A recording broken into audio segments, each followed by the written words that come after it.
BBC news আন্তর্জাতিক সংবাদে আপনাকে স্বাগতম। শুরুতেই সংবাদ শিরোনাম, এরপর বিস্তারিত। সুদানে ড্রোন হামলায় ৬ শিশুসহ ১২ জন নিহত। ১,০০০ ইউক্রেনীয় সেনার লাশ হস্তান্তর করল রাশিয়া। নেতানিয়াহুর দুর্নীতির বিচার শুরু হচ্ছে। দক্ষিণ লেবাননে হিজবুল্লাহর সঙ্গে ইসরায়েলি বাহিনীর তীব্র লড়াই। এতক্ষণ শুনছিলেন সংবাদ শিরোনাম, এখন বিস্তারিত। আপনি যদি মুসলিমদের পাশে থাকতে চান তাহলে ভিডিওতে লাইক করে চ্যানেলটি অবশ্যই সাবস্ক্রাইব করে দিবেন এবং কমেন্টে জানিয়ে দিবেন আপনার মূল্যবান মতামত। এখন বিস্তারিত। সুদানে ড্রোন হামলায় ৬ শিশুসহ ১২ জন নিহত। সুদানের দারফুর অঞ্চলে ড্রোন হামলায় ৬ শিশুসহ অন্তত ১২ জন বেসামরিক নিহত হয়েছেন। বৃহস্পতিবার ৯ এপ্রিল চিকিৎসা সূত্র ও স্থানীয় কর্মীরা সংবাদ মাধ্যম এএফপিকে তথ্যটি জানায়। উত্তর দারফুর অঙ্গরাজ্যের আধা সামরিক বাহিনী নিয়ন্ত্রিত কুতুম শহরে বুধবার এই হামলার ঘটনা ঘটে। একটি চিকিৎসা সূত্র এএফপিকে জানায়, শহরের একটি হাসপাতালে ১২ জনের মরদেহ আনা হয়েছে।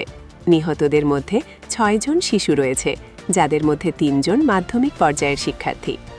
হামলায় নারী ও শিশুসহ আরও অন্তত ১৬ জন আহত হয়েছেন। আহতরা হাসপাতালে চিকিৎসাধীন রয়েছেন।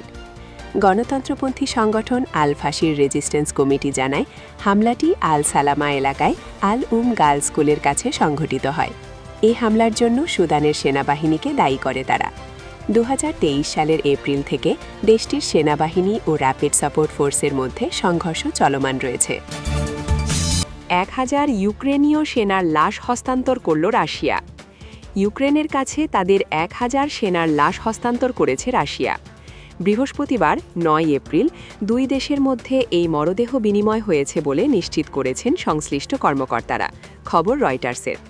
যুদ্ধবন্দী বিনিময় কার্যক্রম পরিচালনাকারী ইউক্রেনের সংশ্লিষ্ট কেন্দ্র টেলিগ্রাম অ্যাপে জানায়, তারা ১,০০০টি লাশ গ্রহণ করেছে।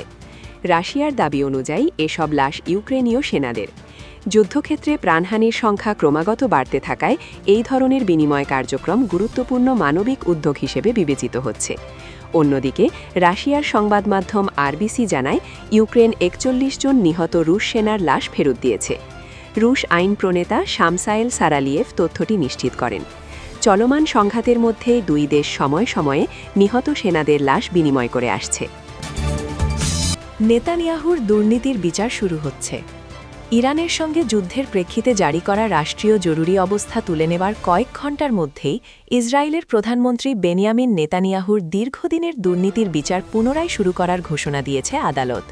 রোববার ১২ মার্চ থেকে এই বিচার প্রক্রিয়া আবার সচল হতে যাচ্ছে। ইসরায়েলি আদালতের একজন মুখপাত্র এক বিবৃতিতে জানিয়েছেন, রাষ্ট্রীয় জরুরি অবস্থা প্রত্যাহার এবং বিচার বিভাগীয় ব্যবস্থা পুনরায় কার্যকর হওয়ার ফলে শুনানিও যথারীতি শুরু হবে। মূলত যুদ্ধের কারণে দেশটির আইনি কার্যক্রমে যে স্থবিরতা তৈরি হয়েছিল, জরুরি অবস্থা তুলে নেওয়ার মাধ্যমে তার অবসান ঘটল। দক্ষিণ লেবাননে হিজবুল্লাহর সঙ্গে ইসরায়েলি বাহিনীর তীব্র লড়াই। লেবাননের দক্ষিণাঞ্চলীয় সীমান্ত শহর বিনোত জাবেইল অবরুদ্ধ করার জোরালো প্রচেষ্টা চালাচ্ছে ইসরায়েলি সেনাবাহিনী। আল জাজিরার প্রতিবেদন অনুযায়ী শহরটি ইসরায়েল লেবানন সীমান্ত থেকে মাত্র ৫ কিলোমিটার দূরে অবস্থিত। গত কয়েক সপ্তাহ ধরে ইসরায়েলি সৈন্যরা বিনোত জাবেইলে প্রবেশের চেষ্টা চালালেও সেখানে সশস্ত্র যোদ্ধাদের প্রবল প্রতিরোধের মুখে পড়েছে তারা। লেবাননের সশস্ত্র গোষ্ঠী হিজবুল্লাহ জানিয়েছে, ওই এলাকায় তাদের যোদ্ধা এবং ইসরায়েলি বাহিনীর মধ্যে দফায় দফায় সংঘর্ষ চলছে। এদিকে ইসরায়েলি সেনাবাহিনী দক্ষিণ লেবাননের বাসিন্দাদের জন্য তাদের জোরপূর্বক স্থানান্তরের নির্দেশনার পরিধি আরও বাড়িয়েছে। নতুন এই নির্দেশনার ফলে লেবাননের মোট ভূখণ্ডের প্রায় ১৪% এলাকা এখন এই উচ্ছেদ আদেশের আওতায় পড়েছে, যা দেশটির সাধারণ মানুষের মধ্যে চরম মানবিক বিপর্যয় সৃষ্টি করেছে।